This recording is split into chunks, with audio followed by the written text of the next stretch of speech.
6 साल पहले हजारों की भीड़ थी जिसमें आईबी ऑफिसर अंकित शर्मा अकेला फंस गया था और इसी तरह जंतर मंतर पर भी हजारों की भीड़ में कुछ पुलिस वाले अकेले फंस गए थे। दिल्ली पुलिस के inspector Nand Kishore, sub inspector Ashok Meena, sub inspector Sandeep, assistant sub inspector Dharmendra Singh, ACP Vivek Bhagat, ACP Jaiprakash, इन जैसे करीब 250 पुलिस वाले अलग अलग समय पर अलग अलग जगहों पर भीड़ के हत्थे चढ़ गए और छात्रों के पीछे छिपे क्रिमिनल्स ने उन पर जानलेवा हमले कर दिए। कुछ लोग जंतर मंतर का अधूरा सच दिखाते हैं। हम आपको 20 जुलाई का पूरा सच दिखाते हैं।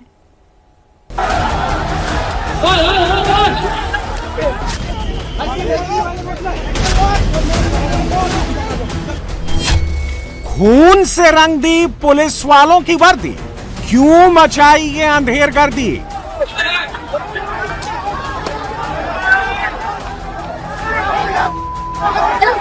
दिल्ली में पुलिस वालों ने अपनी जान पर खेलकर संसद को बचाया।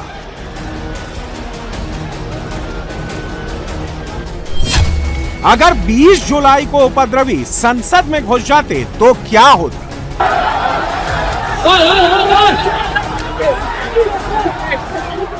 भीड़ ने डंडा मारकर इंस्पेक्टर का सिर फोड़ दिया। इंस्पेक्टर को चाकू मारकर वर्दी को खून से लाल कर दिया। भीड़ ने जमीन पर गिराकर ईंट पत्थर से लिंच करने का प्रयास किया।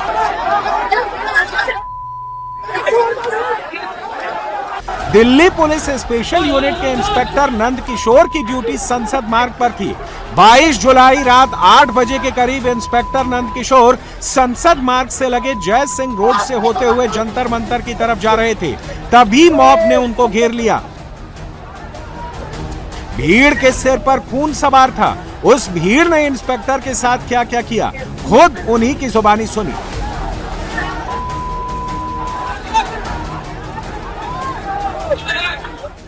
पर 200-250 लोग मेरे चारों तरफ से मुझे घेर कर फिर उन्होंने मारा पीटी, जो भी उनका वायलेंस करना था। उन्होंने मुंह पर कपड़े बांधे हुए थे, मेरी वर्दी फाड़ दी, मेरी चेन लूट ली, मेरा पर्स लूट लिया। उनके पास लाठी थी, कुछ उन्होंने पेड़ की डंडियां मोटी वाली तोड़ी हुई थी, उसको हथियार बनाया था। कुछ के हाथ में सर नुकीली चीज़ें थी, जैसे चाकू छोटा टाइप से कुछ होता है, कटर टाइप से वो था। किसी के पास ब्लेड टाइप का भी कुछ था। कुछ लोगों के पास पत्थर थे, बेल्ट वगैरह थी। मतलब जो भी उनके हाथ में जो भी मिला उनको आसपास से कुछ छोटा मोटा चीज़ वो उठा के उन्होंने उससे मारना ही था, बस ये सोच के आए थे वो तो घर वाले तो यही कह रहे हैं कि भाई आप या तो नौकरी छोड़ दो, इस तरह की दूसरी कोई नौकरी कर लो जहाँ पर आप टाइम से घर तो आ जाओ, हमें पता हो कि आप ठीक ठाक आ जाओगे घर। इंस्पेक्टर नंद किशोर की फैमिली अब नहीं चाहती कि वो पुलिस की नौकरी करें। जानते हैं क्यों?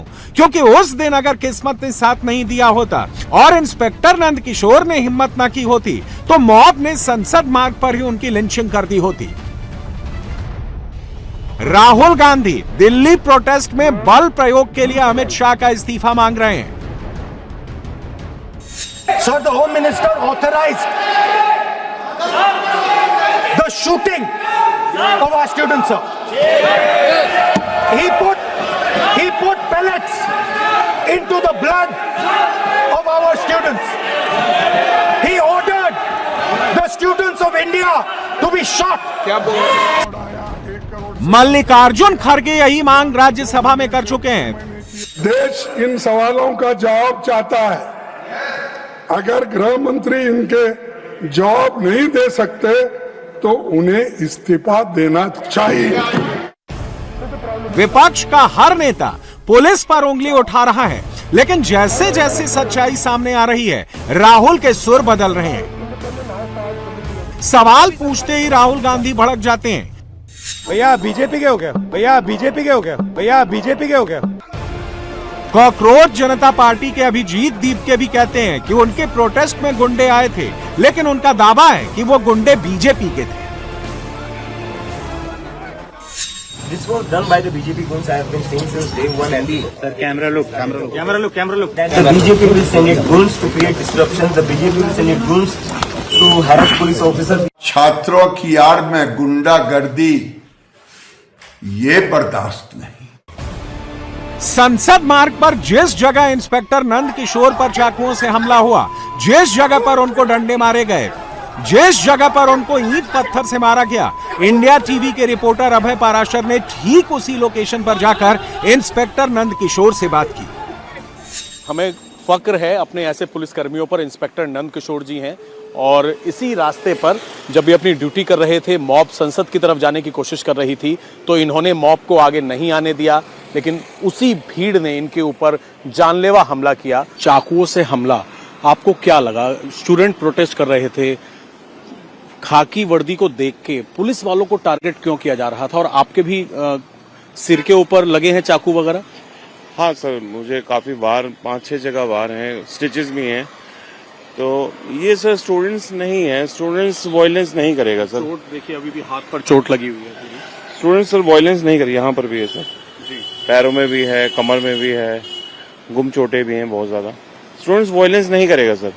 स्टूडेंट्स वहाँ प्रोटेस्ट करने के लिए आया है तो वो अपनी बात रखेगा, कुछ ज्ञापन देगा, कुछ बात बैठ जाएगा बताने के लिए।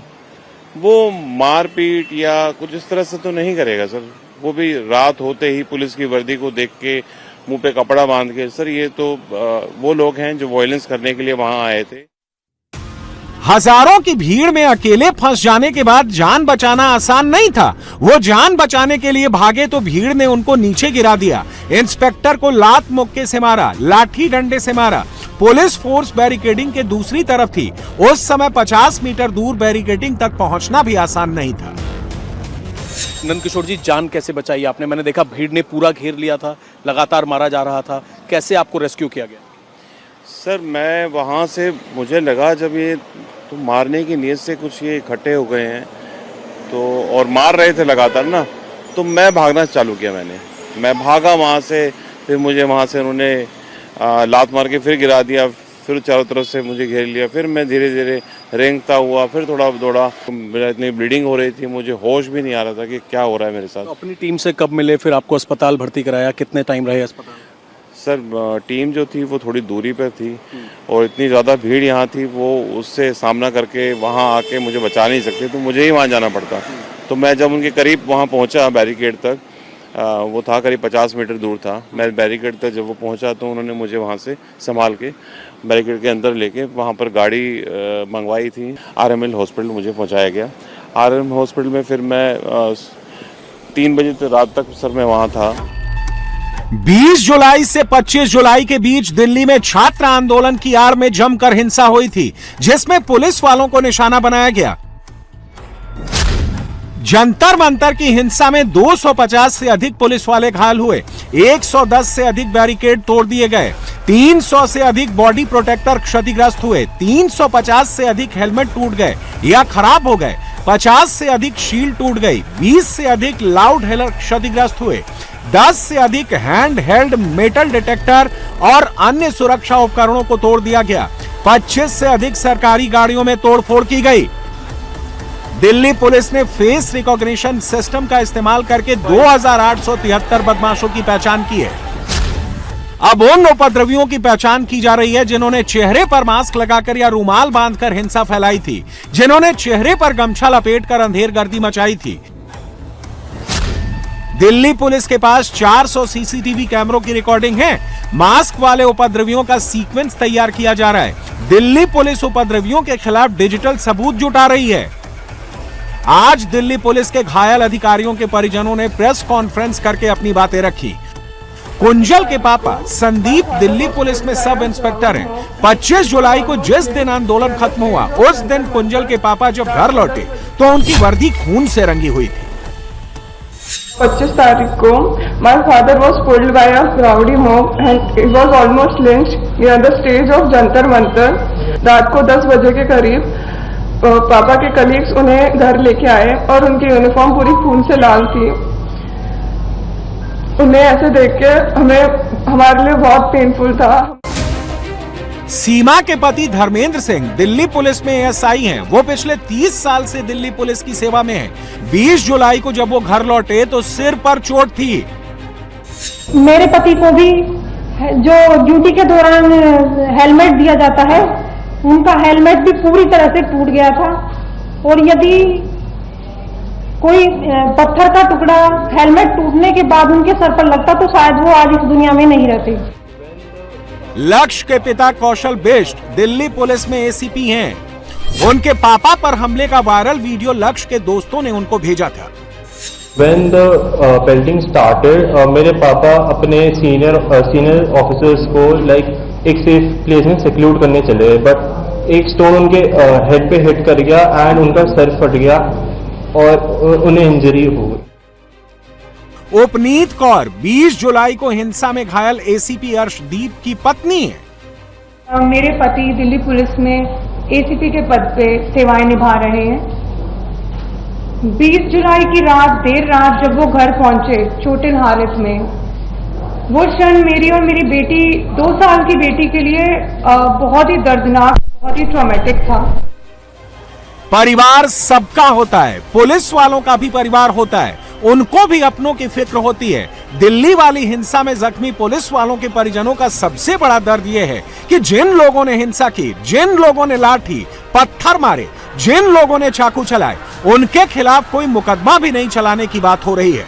इसीलिए इंस्पेक्टर नंद किशोर के परिवार वाले चाहते हैं कि अब वो पुलिस की नौकरी ना करें।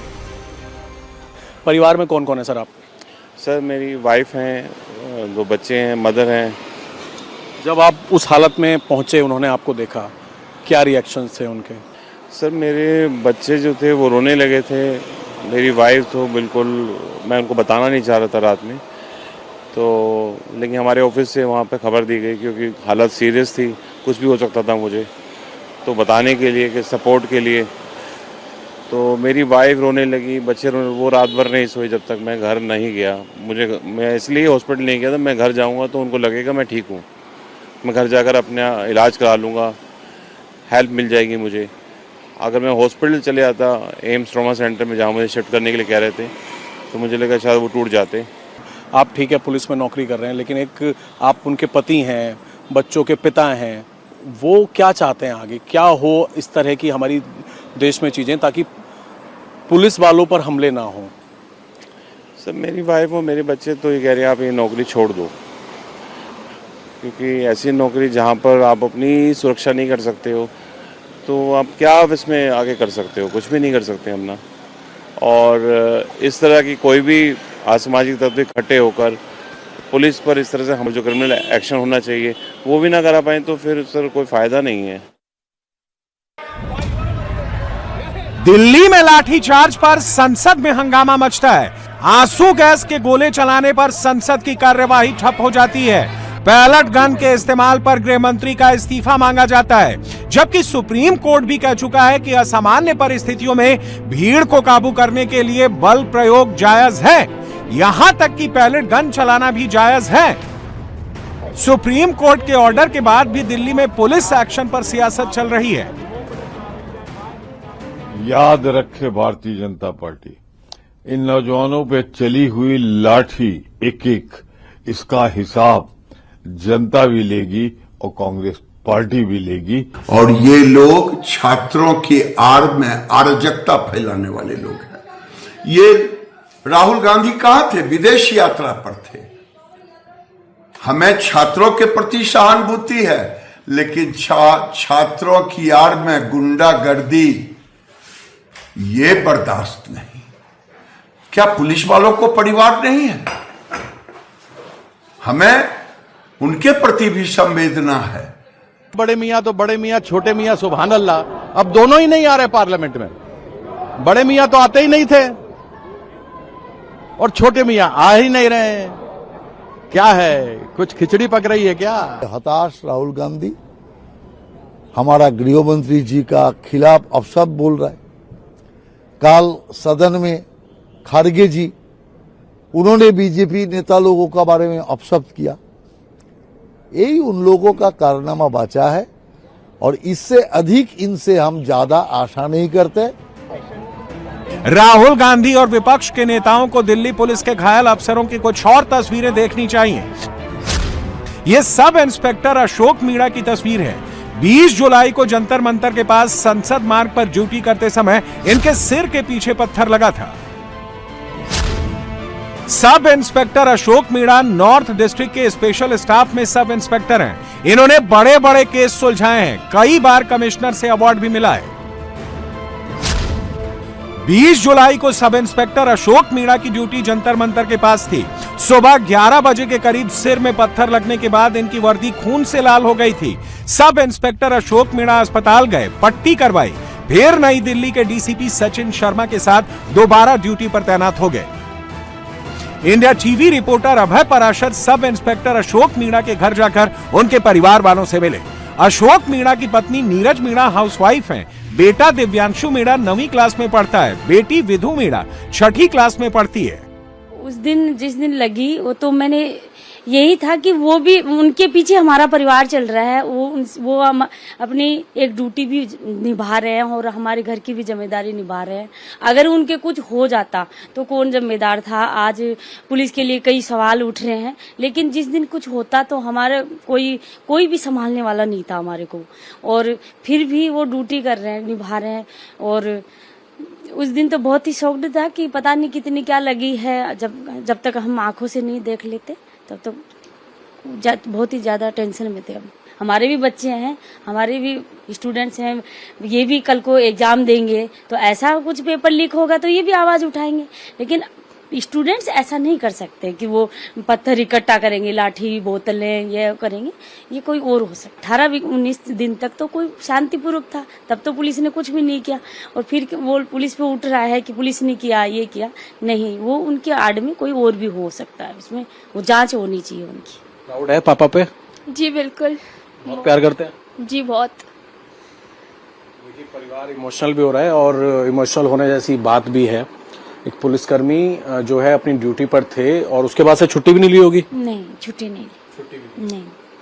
20 तारीख की ये पूरी घटना है और बेटी की आंखें ज्यादा नम है, माँ की भी आंखें नम है। 20 जुलाई से 25 जुलाई के बीच दिल्ली पुलिस के 2-4 नहीं बल्कि 250 से ज्यादा पुलिस वालों को चोटें लगी।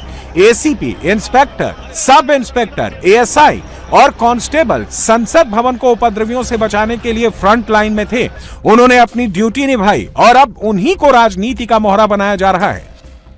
वो लोग जिन्होंने घायल किया है आज क्या उठाते हैं कि साहब पुलिस बर्बर है। अरे पुलिस बर्बर नहीं है, पुलिस ने बड़े संयम से काम लिया है, जिससे इस मामले पुलिसकर्मी ने संयमता बरती। आज वही पुलिसकर्मी जो है इंसाफ भी मांग रहा है। 128 जवान घायल हुए जिसमें कई सीनियर अधिकारी भी थे, उनके लिए क्या कहेंगे? सरकार ने एफआईआर वापस लेने का फैसला कर दिया। ऐसा है, एफआईआर छात्र हैं उनके खिलाफ, अपराधी खिलाफ नहीं होगा।